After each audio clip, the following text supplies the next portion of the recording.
biographies of Muhammad. That's how Muhammad did it, and also that's how the first righteous caliphs did it when they conquered essentially all of North Africa and Southwest Asia.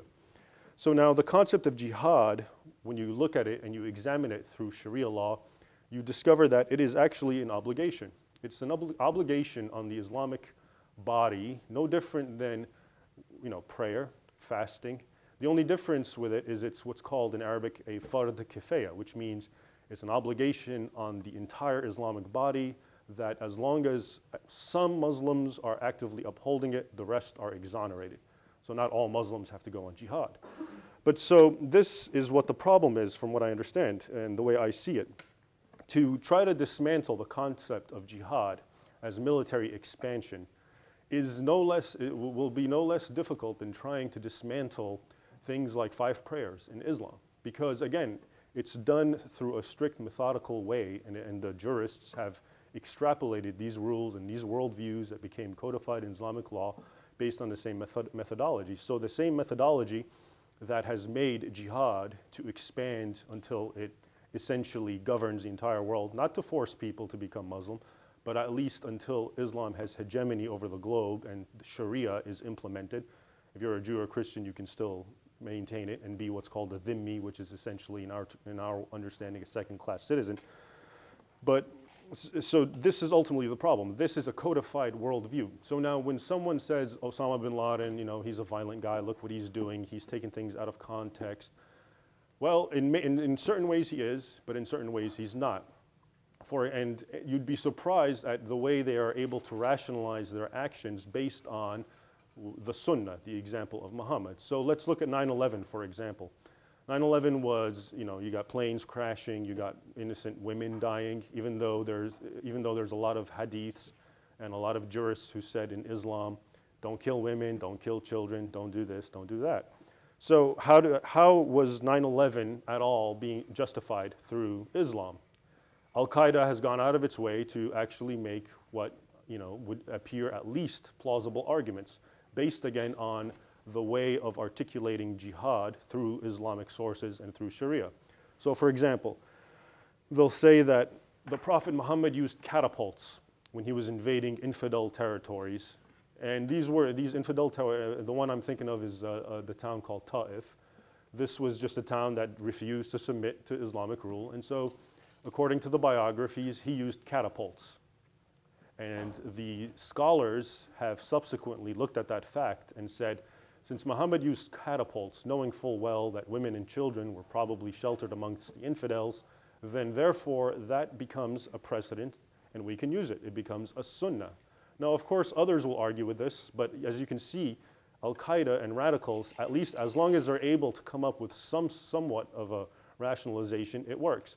And then they also point out to another tradition of Muhammad where a number of mujahids or jihadists come up to him and they want to invade a village. And so they ask him, can we set fire to it at night, set fire to the fortifications? And they ask him explicitly, knowing that women and children are sheltered there. And Muhammad's terse reply is they, women and children, are from among them, from among the infidels. And so they set fire to it. Now, the problem is you'll also find hadiths where Muhammad says, don't do that. And this runs also in the Quran itself. If you look at the Quran, you'll find a lot of tolerant verses, which one that comes to my mind says, Muhammad, or the Quran says, you have your religion, I have mine. And he's speaking to Christians and Jews. And so a lot of Muslims will point to that and say, look, here it is. And then there's another verse which says there is no coercion in religion, which means I'm a Muslim or should not coerce another person into Islam. Now, the problem with that is in the Quran you also come across a number of violent verses that say the opposite. And a lot of them, one of the most famous one is known actually as in Arabic, Ayat al-Sayf, which means the sword verse, which is in Book 9 or Surah al-Tawbah, verse 5. And this verse, now, and here's the problem. According to the classical jurists, that verse alone abrogated, that is to say, canceled out all of the earlier tolerant verses. Now, a person can come up and say, well, I don't agree with that, and that's all well and good. But if you do that, you are in essence stepping out of the Sunni community because, like I said, there's 4 schools of thought, and all 4 of them agree to A, that jihad is a perpetual state of affairs, is a perpetual state of affairs with the non-Muslim world until they are subsumed. And so that's ultimately the point. So again, what I'm saying is there is a very old legal tradition to what jihad is and to what Islam expects of Muslims vis-a-vis non-Muslims. There's a number of Quranic verses that say, "O you who believe, Muslims, do not take friends and allies from Jews and Christians." Now, if you're a Muslim and you read that, it's going to be very hard for me to understand how do you, as a Muslim, if you're a true, sincere person trying to implement that verse in your life, how do you become, sociable with Jews and Christians, or worse, mushrikeen, who are total pagans like Hindus and Buddhists? So you have this element involved in Islam, which is very legalistic, very black and white. It says what's right and it says what's wrong. And when it comes to the concept of a clash of civilizations, the notion that Islam must fight not just the West, but the rest of the world is doctrinally demonstrable and historically demonstrable. Let's not forget that Islam first Arabia was conquered. Arabia was not intrinsically Muslim. It was conquered. And after Muhammad died, there was a full year of warfare because a lot of the tribes that did convert broke off from Islam. And the first Caliph Abu Bakr waged a bloody war where tens of thousands of people died. And then after that, it spread to Egypt and to Syria and to Persia and throughout all North Africa until Spain and all the way to essentially India. Now that was all, if you look and read the historical documents written by Muslims, they all describe it as conquest. And again, they justify it by what I've been saying, that this is what we must do.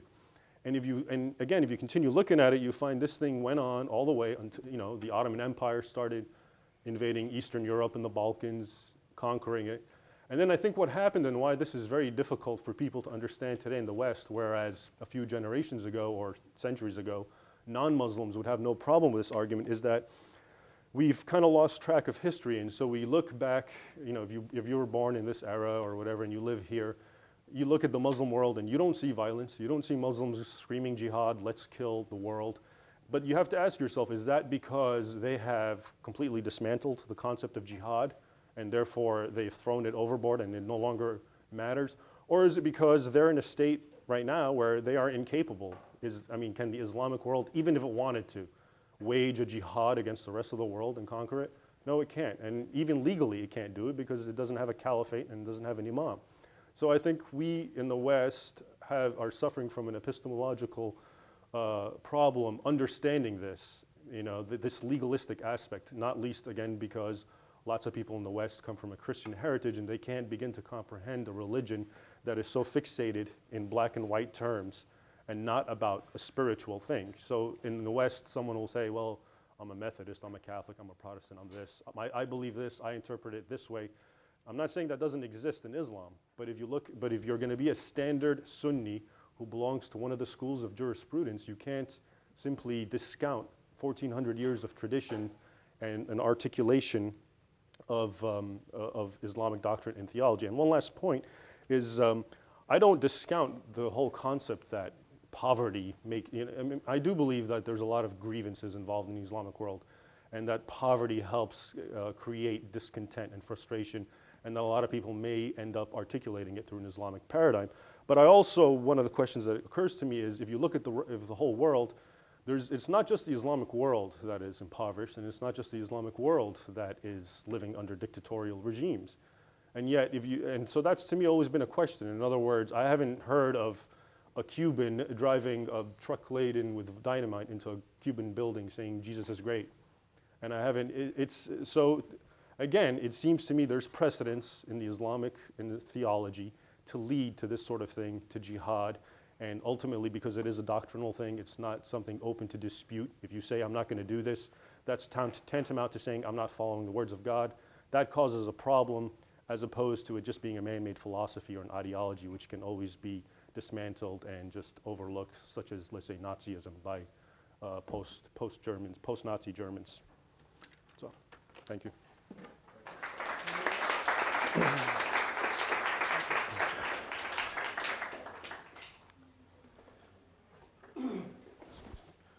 Can you? Yeah. Thank you. But let me begin by using the metaphor of camera and to in two specific examples, open the frame. The